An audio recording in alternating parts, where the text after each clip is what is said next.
CM ವಿರುದ್ಧ ಹೈಕಮಾಂಡ್ಗೆ ದೂರು ಕೊಟ್ರ BR ಪಾಟೀಲ್. ಈ ಪ್ರಶ್ನೆ ಈಗ ಮೂಡೋದಕ್ಕೆ ಕಾರಣ ಏನು, ಅದಕ್ಕೆ ಸಂಬಂಧಪಟ್ಟಂತಹ ಡೀಟೇಲ್ಸ್ ಬರ್ತಾ ಇದೆ. BR ಪಾಟೀಲ್ ಈಗಾಗಲೇ ಅಸಮಾಧಾನಗೊಂಡಂತಹ ಶಾಸಕರು, ಪಕ್ಷದ ವಿರುದ್ಧವೇ ಮಾತನಾಡಿದ್ದಂಥವರು, ಜೊತೆಗೆ ಜಮೀರ್ ಇಲಾಖೆಯಲ್ಲಿ ಅವ್ಯವಹಾರ ಭ್ರಷ್ಟಾಚಾರ ನಡೀತಾ ಇದೆ ಅಂತ ಆರೋಪವನ್ನು ಮಾಡಿದವರು ಈಗ BR ಪಾಟೀಲ್ ವಿರುದ್ಧ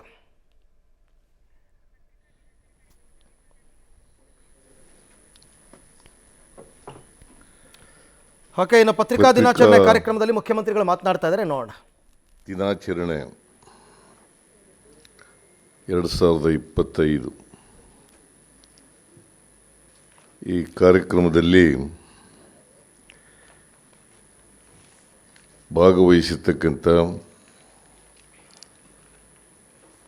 ಹಿರಿಯ ಪತ್ರಕರ್ತರಾದಂಥ ಶ್ರೀ P. ಸಾಯಿನಾಥ್ ಅವರೇ, ಹಿರಿಯ ಸಾಹಿತಿ ಹಾಗೂ ಸಂಸ್ಕೃತಿ ಚಿಂತಕರು ಆದಂಥ ಶ್ರೀ ರಹಮತ್ ತರೀಕೆರೆ ಅವರೇ,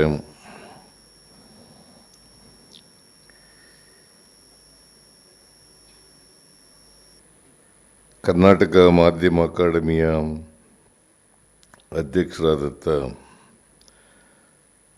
ಶ್ರೀಮತಿ ಆಯೇಷಾ ಖಾನಂ ಅವರೇ,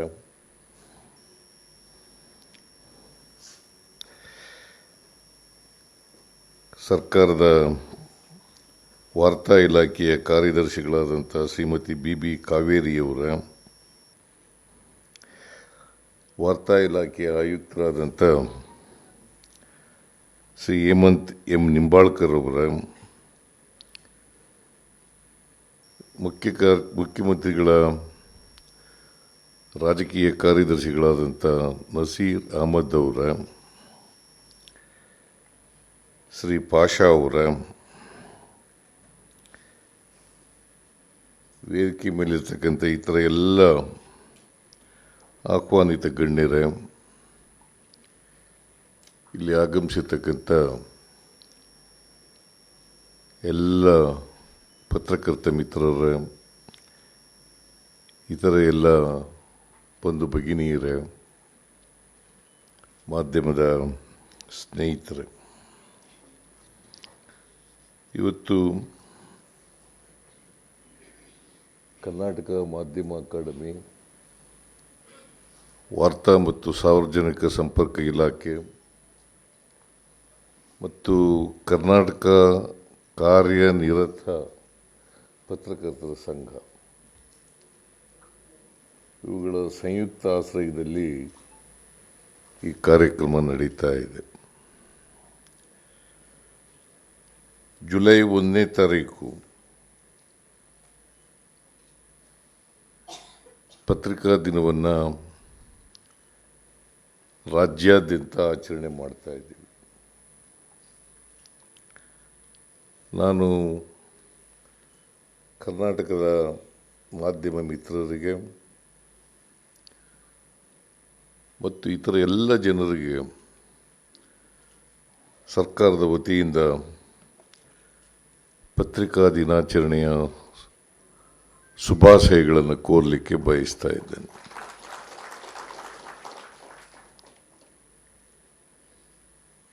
ನಾನು ಹೆಚ್ಚು ಮಾತನಾಡಲಿಕ್ಕೆ ಹೋಗಲ್ಲ. ಕಾರಣ ಯಾಕಂತಂದರೆ P. ಸಾಯಿನಾಥ್ ಅವರು ಮತ್ತು ರಹಮತ್ ತರೀಕೆರೆಯವರು ಅನೇಕ ವಿಚಾರಗಳನ್ನು ಪ್ರಸ್ತಾಪ ಮಾಡಿದ್ದಾರೆ. ಮತ್ತು ಅದಕ್ಕಿಂತ ಬಹಳ ಮುಖ್ಯವಾಗಿ ಇವತ್ತು ವಿಷಯ ನಿಜ ಸುದ್ದಿಗಾಗಿ ಸಮರ, ನಿಜ ಸುದ್ದಿಗಾಗಿ ಸಮರ ಭಾಳ ಇವತ್ತಿನ ಪರಿಸ್ಥಿತಿನಲ್ಲಿ ಭಾಳ ಯೋಗ್ಯವಾದಂಥ ಅರ್ಥಪೂರ್ಣವಾದಂಥ ವಿಷಯ ಅಂತೇಳಿ ನಾನು ಭಾವಿಸ್ಕೊಂಡಿದ್ದೇನೆ.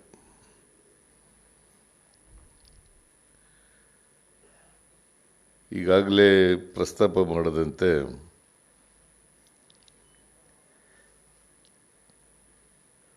182 ವರ್ಷಗಳ ಹಿಂದೆ ಮಂಗಳೂರು ಸಮಾಚಾರ ಅಂತೇಳಿ ಪತ್ರಿಕೆ ಪ್ರಾರಂಭ ಆಯಿತು. ಅವತ್ತಿನಿಂದ ಇವತ್ತಿನವರೆಗೆ ಯಾರ್ರೀ ಅವರು,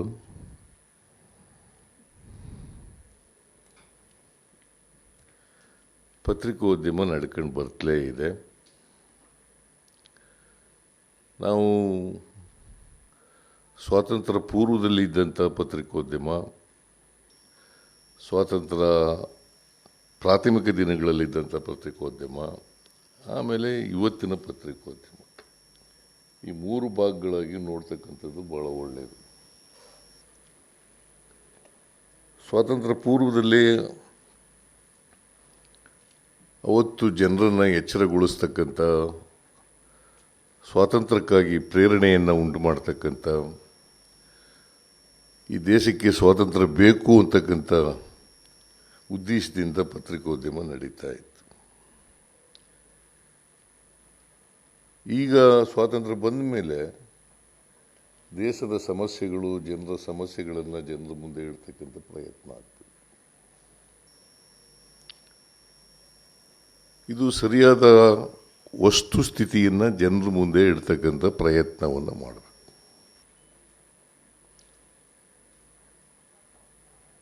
ಯಾವುದೇ ಕಾರಣಕ್ಕೆ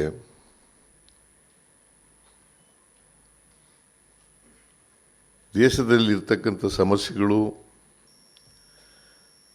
ದಲಿತರ ಸಮಸ್ಯೆಗಳು, ದಮನಿತರ ಸಮಸ್ಯೆಗಳು, ಶೋಷಿತರ ಸಮಸ್ಯೆಗಳು, ಇವುಗಳಲ್ಲಿ ಯಾವುದೇ ಕಾರಣಕ್ಕೆ ಸತ್ಯವನ್ನು ಮರೆಮಾಚತಕ್ಕಂಥ ಪ್ರಯತ್ನ ಆಗಬಾರದು.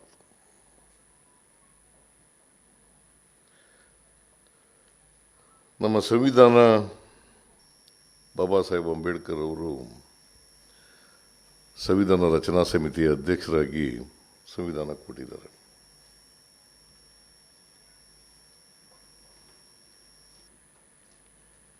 ಸಂವಿಧಾನ ಜಾರಿಗೆ ಬಂದಿರತಕ್ಕಂಥದ್ದು ಜನವರಿ 26, 1950. ಅದಕ್ಕಿಂತ ಮುಂಚಿತವಾಗಿ ಭಾಳ ದೀರ್ಘವಾಗಿ ಕಾನ್ಸ್ಟಿಟ್ಯೂಯೆಂಟ್ ಅಸೆಂಬ್ಲಿನಲ್ಲಿ ಚರ್ಚೆಯಾಗಿದೆ. ಎಂಥ ಸಂವಿಧಾನ ಬೇಕು ನಮಗೆ? ಬಾಬಾ ಸಾಹೇಬ್ ಅಂಬೇಡ್ಕರ್ ಅವರು ಜಗತ್ತಿನ ಅನೇಕ ದೇಶಗಳ ಪರಿಸ್ಥಿತಿಯನ್ನು ಅರ್ಥ ಮಾಡಿಕೊಂಡು ಸಂವಿಧಾನಗಳನ್ನು ಓದಿ ನಮ್ಮ ದೇಶಕ್ಕೆ ಎಂಥ ಸಂವಿಧಾನ ಬೇಕು ಅಂತೇಳಿ ಸಂವಿಧಾನವನ್ನು ರೂಪಿಸಿ ಕೊಟ್ಟಿದ್ದಾರೆ.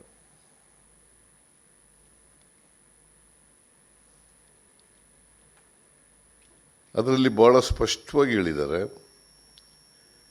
ಎಲ್ಲ ಜನರಿಗೂ ಕೂಡ ಸಮಾನ ಅವಕಾಶಗಳು ಸಿಕ್ಕಬೇಕು, ಜಾತಿ ರಹಿತವಾದಂಥ, ವರ್ಗ ರಹಿತವಾದಂಥ ಸಮಾಜ ನಿರ್ಮಾಣ ಆಗಬೇಕು. ಅದು ನಮ್ಮ ಮುಂದೆ ಇರ್ತಕ್ಕಂಥ ಸವಾಲು. ಜಾತಿ ರಹಿತವಾದಂಥ, ವರ್ಗರಹಿತವಾದಂಥ, ಎಲ್ರಿಗೂ ಸಮಾನ ಅವಕಾಶಗಳು ಸಿಗ್ತಕ್ಕಂಥ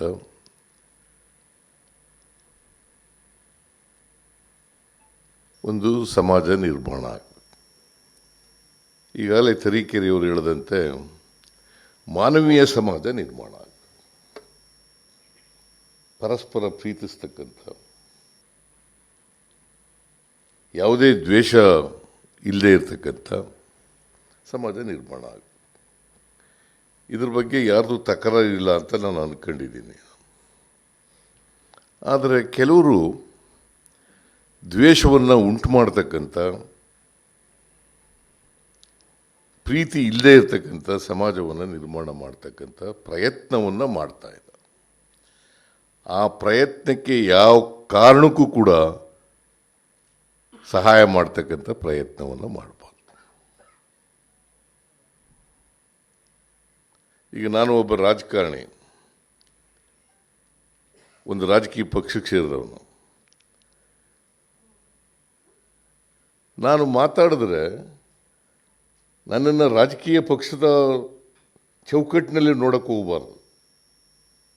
ನಾನು ಮಾತಾಡ್ತಾ ಇರ್ತಕ್ಕಂಥದ್ದು ಈ ಸಮಾಜ ಮತ್ತು ಜನರು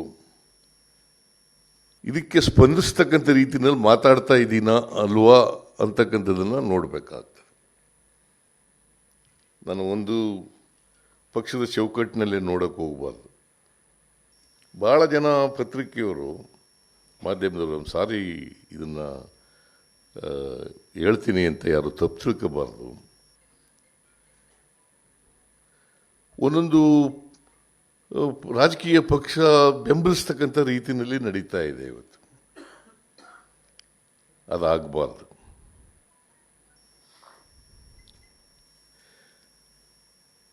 ಆಮೇಲೆ ಈ ದೇಶದ ಆಡಳಿತ ಸೂತ್ರವನ್ನು ಹಿಡಿದಿರ್ತಕ್ಕಂಥ ಜನರು ಪರವಾಗಿ ಮಾತನಾಡ್ತಕ್ಕಂಥ ಕೆಲಸ ಆಗಬಾರ್ದು. ನನ್ನ ಪರವಾಗೂ ಮಾತಾಡಬಾರ್ದು, ಪ್ರಧಾನಿ ಪರವಾಗೂ ಮಾತಾಡಬಾರ್ದು, ಯಾವುದೇ ಅಧಿಕಾರದಲ್ಲಿರ್ತಕ್ಕಂಥವ್ರ ಪರವಾಗೂ ಕೂಡ ಮಾತಾಡಬಾರ್ದು. ಅದರ ಸತ್ಯವನ್ನು ಜನರ ಮುಂದೆ ಇಡ್ತಕ್ಕಂಥ ಪ್ರಯತ್ನ ಆಗ್ತದೆ. ಅದಕ್ಕೆ ನೋಡಿ, ನಿಜ ಸುದ್ದಿಗಾಗಿ,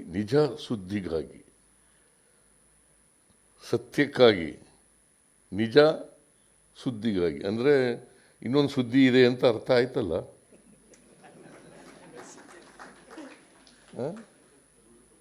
ನಿಜ ಸುದ್ದಿ ಅಂತಂದರೆ ಇನ್ನು ಸುಳ್ಳು ಸುದ್ದಿ ಒಂದು ಇದೆ ಅಂತ ಅಲ್ಲ.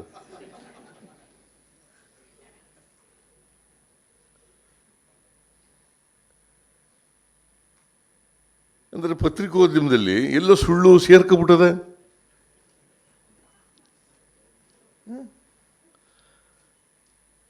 ಈಗ ಇವತ್ತು ಸಬ್ಜೆಕ್ಟ್ ಇಟ್ಟಿರೋದಂಥದ್ದು ನಿಜ ಸುದ್ದಿಗಾಗಿ ಸಮರ, ಹೋರಾಟ. ಅಂದರೆ ಸುಳ್ಳು ಸುದ್ದಿ ಜಾಸ್ತಿ ಆಗಿರ್ಬೇಕಲ್ಲ ಈಗ.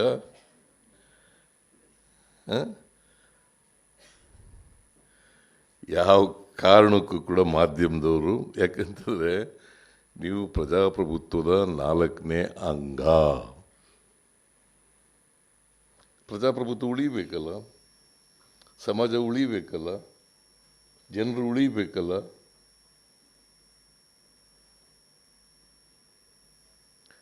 ತರೀಕೆರೆಯವರು ಹೇಳಿದರು,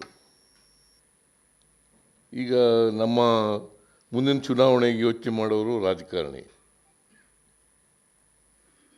10 ವರ್ಷ, ಇನ್ನೊಂದು ವರ್ಷ, 100 ವರ್ಷ, 1000 ವರ್ಷಕ್ಕೆ ಯೋಚನೆ ಮಾಡೋರು ಈ ಸಮಾಜ ಹೆಂಗೆ ಇರಬೇಕು ಅಂತ ಮುತ್ಸದ್ದಿ ಅಂತ ಅಲ್ವಾ. ನೀವು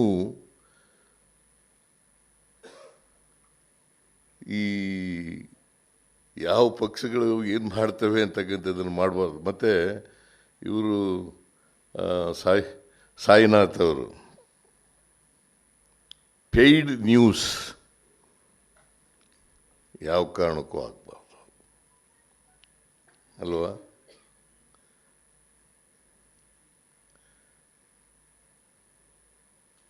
ಅದಕ್ಕೆ ನಾವು ಕಾನೂನು ಥರ ಹೊರಟಿದ್ದೀವಿ. ನಾವು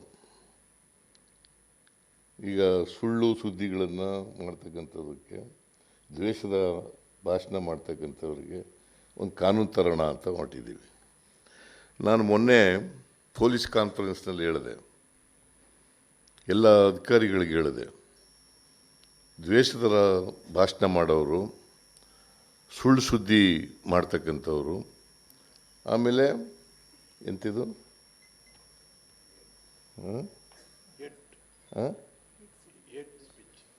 ಹೇಟ್ ಸ್ಪೀಚ್, ಅದು ದ್ವೇಷದ ಭಾಷಣ ಅಂತಲೇ ಕನ್ನಡದಲ್ಲಿ. ಅದಕ್ಕೆ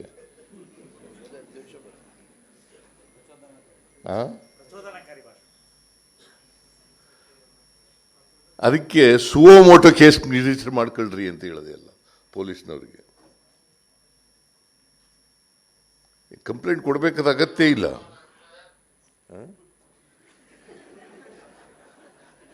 ವಾಕಿ ಟಾಕ್ ಬಂದ್ ಮಾಡಯ್ಯ.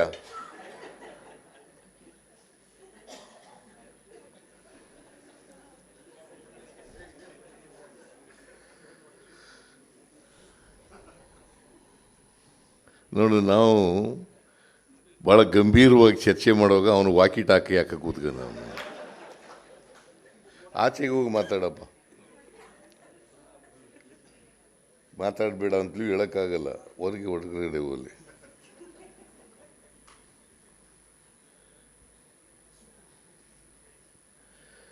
ಈಗ ಯಾವುದೇ ನೀವು ವಿಚಾರ ಇಡಬೇಕಾದ್ರೆ ನಿರ್ಭೀತಿಯಿಂದ ಇಡಬೇಕು.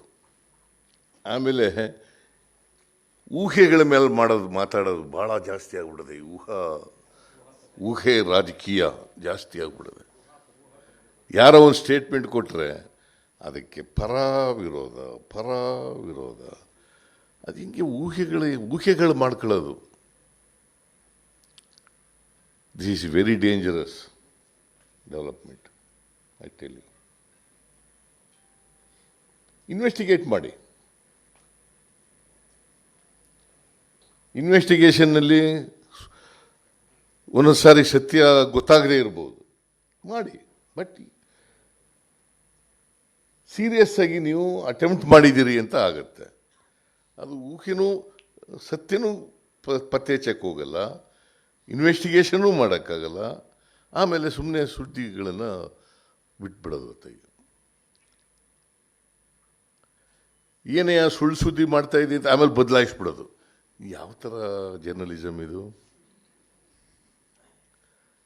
ಇದಕ್ಕೆಂಥ ಮೀಡಿಯಾ ಅಂತ ಕರಿಬೇಕು. ಇದಕ್ಕೆ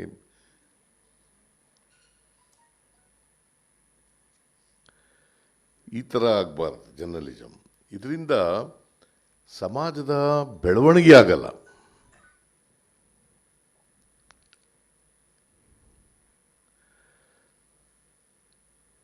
ನಿಮ್ಗೆ ಉಪಯೋಗ ಆಗ್ಬೋದು, ಬಟ್ ಸಮಾಜದ ಬೆಳವಣಿಗೆ ಆಗಬೇಕಲ್ಲ. ನಾವೆಲ್ಲ ಯಾಕಿರೋದು? ಸಮಾಜಕ್ಕೆ ಕೆಲಸ ಮಾಡೋಕ್ಕಲ್ಲ ಇರೋದು.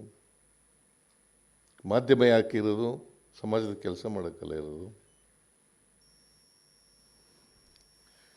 ನಾನು ಯಾವಾಗಲೂ ಕೂಡ ಪ್ರಜಾಪ್ರಭುತ್ವದಲ್ಲಿ ಬಲವಾದಂಥ ನಂಬಿಕೆ ಇಟ್ಕೊಂಡಿರ್ತಕ್ಕಂಥವು. ಮಾಧ್ಯಮ ಸ್ವತಂತ್ರವಾಗಿರಬೇಕು, ಸ್ವತಂತ್ರವಾಗಿ ಆಲೋಚನೆ ಮಾಡಬೇಕು, ನಿರ್ಭೀತಿಯಿಂದ ಕೆಲಸ ಮಾಡಬೇಕು ಅಂತಕ್ಕಂಥದ್ದು ನಂಬಿಕೆ ಇಟ್ಕೊಂಡಿರ್ತಕ್ಕಂಥ.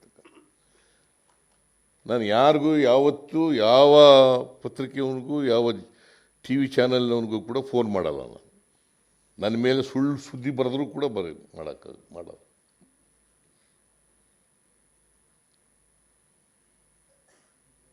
ನೆಹರು ಕೂಡ ಇದನ್ನೇ ಇಟ್ಕೊಂಡಿದ್ರು.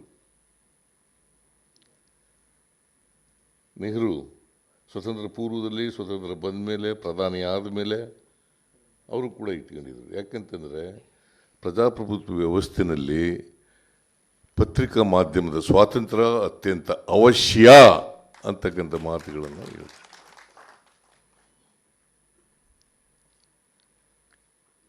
ಇದನ್ನು ಪ್ರಾಮಾಣಿಕವಾಗಿ ಮಾಡ್ತಕ್ಕಂಥ ಪ್ರಯತ್ನ ಆಗಬೇಕು. ಆತ್ಮವಂಚನೆ ಆಗಬಾರ್ದು, ಆತ್ಮಾವಲೋಕನ ಮಾಡ್ಕೋಬೇಕು ಒಂದೊಂದು ಸಾರಿ. ಆಮೇಲೆ ಈ ಪತ್ರಿಕೋದ್ಯಮ, ಟಿ ವಿ ಚಾನೆಲ್ಗಳು ಈ ಮೌಢ್ಯಗಳನ್ನೇ ಜಾಸ್ತಿ ಬೆಳೆಸೋದು. ಏನು ವೈಚಾರಿಕತೆ ಇಲ್ವಾ?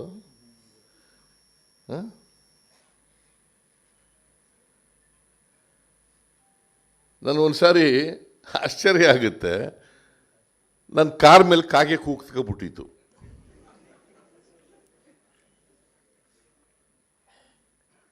ಒಂದು ಟಿ ವಿ ಚಾನಲ್ನಲ್ಲಿ ಚರ್ಚೆ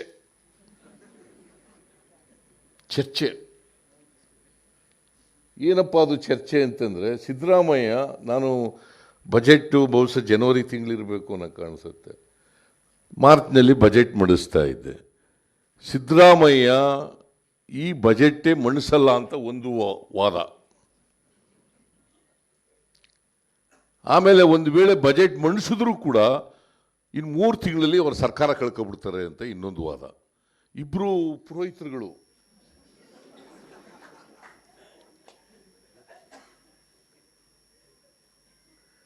ಆಮೇಲೆ ಅದಾದಮೇಲೆ ನಾನು ಇನ್ನು 2 ವರ್ಷ ಚೀಫ್ ಮಿನಿಸ್ಟರ್ ಆಗಿದ್ದೆ. ನಾನು ಏನು ನೋಡಿ, ಎಷ್ಟು ಸುಳ್ಳು ಜನರ ಮುಂದೆ ಇಡ್ತಕ್ಕಂಥ ಪ್ರಯತ್ನ ನಡೀತು. ಇಂಥವೆಲ್ಲ ಮಾಡಬೇಕಾ? ಇದು ಮಾಧ್ಯಮ ಅಂತ, ಇದನ್ನು ಮಾಧ್ಯಮದವರು ಅಂತ ಮಾಧ್ಯಮ ಸುದ್ದಿ ಅಂತ ಹೇಳೋಕ್ಕಾಗತ್ತಾ? ಇಂಥ ಸುದ್ದಿಗಳನ್ನೆಲ್ಲ ಪ್ರಕಟ ಮಾಡ್ತಾ ಕೂತ್ಕೊಬಿಡೋದು, ಜನಗಳ ಮುಂದೆ ಇಡ್ತಕ್ಕಂಥ ಪ್ರಯತ್ನ ಮಾಡೋದು. ಜನಗಳೆಲ್ಲ ಗೊಂದಲದ ಸಿಕ್ಕಾಕೊಂಡ್ಬಿಡ್ತಾರೆ. ಇವ್ರು ಹೇಳೋದು ಸರಿನಾ, ನಾವು ತಿಳ್ಕೊಂಡಿರೋದು ಸರಿನಾ, ಅಥವಾ ಸಿದ್ದರಾಮಯ್ಯ ಹೇಳೋದು ಸರಿನಾ, ಇನ್ನೊಬ್ಬ ಸರಿನಾ, ಈ ಗೊಂದಲ ಸಿಗಾಗ್ಬಿಡ್ತಾರೆ. ಅದಕ್ಕೆ ವಸ್ತುನಿಷ್ಠವಾಗಿ ವಿಚಾರಗಳನ್ನು ಜನರ ಮುಂದೆ ಇಡ್ತಕ್ಕಂಥ ಪ್ರಯತ್ನವನ್ನು ಮಾಡಬೇಕು. ನಿಮಗೆಲ್ಲ ಸಹಾಯ ಮಾಡೋಣ. ಈಗ ಹಳ್ಳಿಗಾಡಿನಲ್ಲಿ ಇರ್ತಕ್ಕಂಥ ಜರ್ನಲಿಸ್ಟ್ಗಳಿಗೆಲ್ಲ ಬಸ್ ಪಾಸ್ ಬೇಕು ಅಂತ ಈ ಶಿವಾನಂದ ಯಾವಾಗಲೂ ನನಗೆ ಹಿಡಿತಿದ್ದ. ಆಯ್ತಪ್ಪ ಮಾಡ್ಕೋಣ ಅಂತ ಹೇಳಿ ಮಾಡಿಕೊಟ್ಟಿದ್ದೀನಿ. ನಾಟ್ ದಟ್ ನನ್ನ ಪರ್ವ ಬರೀರಿ ಅಂತಲೆಲ್ಲ ಮಾಡಿಕೊಟ್ಟಿರೋದು, ನಮ್ಮ ಸರ್ಕಾರದ ಪರ್ವ ಬರೀರಿ ಅಂತಲೆಲ್ಲ. ಪಾಪ ಗ್ರಾಮೀಣ ಪ್ರದೇಶದಲ್ಲಿ ಇರ್ತಕ್ಕಂಥ ಪತ್ರಕರ್ತರು ಕಷ್ಟದಲ್ಲಿದ್ದಾರೆ. ಅವ್ರಿಗೆಲ್ಲ ಕಷ್ಟ ಆಗ್ತದೆ, ಪಟ್ಟಣಕ್ಕೆ ಜಿಲ್ಲಾ ಕೇಂದ್ರಗಳಿಗೆ ಬರೋದು, ತಾಲೂಕು ಕೇಂದ್ರಗಳಿಗೆ ಬರೋದು ಅಂತೇಳಿ ಮಾಡಿಕೊಟ್ಟಿರೋದು. ಆಮೇಲೆ ಇನ್ನೊಂದು ಕಾರ್ಯಕ್ರಮ ಏನಪ್ಪ ಅಂತಂದರೆ, ಈ ಎಂಥದ್ದು ಮಾಧ್ಯಮದವರಿಗೆ ವಿಮೆ 5 ಲಕ್ಷದವರೆಗೆ ಆರೋಗ್ಯ ಸಂಜೀವಿನಿ, 5 ಲಕ್ಷದವರೆಗೆ ನಗದು ರಹಿತವಾದಂಥ ಟ್ರೀಟ್ಮೆಂಟು, ಅದನ್ನು ಕೂಡ ಮಾಡಿಕೊಡ್ಬೇಕು ಅಂತ ಮಾಧ್ಯಮದವರು ಕೇಳ್ತಾ ಇದ್ರು. ಅದನ್ನು ಮಾಡಿಕೊಂಡಿದ್ದೀವಿ. ಇನ್ನೂ ಏನಾದರೂ ಜನಪರವಾದಂಥ ಕಾರ್ಯಕ್ರಮ ಮಾಡ್ಕೊಳ್ಳೋಣ, ಆದರೆ ಸುಳ್ಳನ್ನು ಮಾತ್ರ ಬರೆಯೋಕ್ಕೆ ಹೋಗಬೇಡಿ. ಸುಳ್ಳು ಯಾವುದೂ ಸತ್ಯನೇ ಹೇಳೋಕ್ಕಾಗೋದಿಲ್ಲ, ಹೇಳೋಕ್ಕೆ ಕಷ್ಟ ಆಗ್ಬೋದು. ಆದರೆ ಗೊತ್ತಿದ್ದು ಸುಳ್ಳು ಹೇಳಕ್ಕೆ ಹೋಗಬೇಡಿ. ಇನ್ನೊಬ್ರದ್ದು ತೇಜೋವಧ ಮಾಡೋಕ್ಕೋಸ್ಕರ ಮಾಡೋಕ್ಕೆ ಹೋಗ್ಬಾರ್ದು, ಅಥವಾ ಇನ್ಯಾವುದೋ ಕಾರಣಕ್ಕೋಸ್ಕರ ಮಾಡೋಕ್ಕೆ ಹೋಗ್ಬಾರ್ದು. ಅದು ಮಾಡಿದ್ರೆ ಸಮಾಜಕ್ಕೂ ಒಳ್ಳೆಯದಾಗ್ತದೆ, ಜನರಿಗೂ ಒಳ್ಳೆಯದಾಗ್ತದೆ, ಮತ್ತು ನಿಮ್ಮ ವೃತ್ತಿ ಧರ್ಮ ಎತ್ತಿಡ್ದಾಗೂ ಕೂಡ ಆಗ್ತದೆ. ಅದನ್ನು ಮಾಡಿ ಅಂತ ಹೇಳಲಿಕ್ಕೆ ಬಯಸ್ತಾ ಇದ್ದೇನೆ. ನಾನು ಇನ್ನೂ ಹೆಚ್ಚು ಮಾತಾಡೋಕ್ಕೆ ಹೋಗಲ್ಲ, ಯಾಕಂತಂದರೆ ಬೇರೆ ವಿಚಾರಗಳನ್ನೆಲ್ಲ ಮಾತಾಡೋಕ್ಕೆ ಹೋದರೆ ನನ್ನನ್ನು ಕಾಂಗ್ರೆಸ್ನ ಸಿದ್ದರಾಮಯ್ಯ ಮುಖ್ಯಮಂತ್ರಿ ಅಂತ ಹೇಳಿ ಬಿಂಬಿಸೋಕ್ಕೆ ಪ್ರಾರಂಭ ಮಾಡಿಬಿಡ್ತಾರೆ.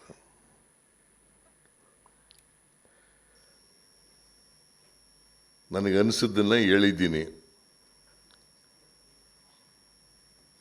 ಈಗ ಇವ್ರು ಹೇಳೋದು, ತರೀಕೆರೆಯವರು ಹೇಳೋದು, 180 ರಾಷ್ಟ್ರಗಳಲ್ಲಿ ಪತ್ರಿಕಾ ಸ್ವಾತಂತ್ರ್ಯ ಇದೆಯಲ್ಲ, ಅದರಲ್ಲಿ 151ನೇ ಸ್ಥಾನದಲ್ಲಿದ್ದೀವಿ ಅಂತ. ನೋಡಿ, ಗೊತ್ತಾಯ್ತಾ ಶಿವಾನಂದ?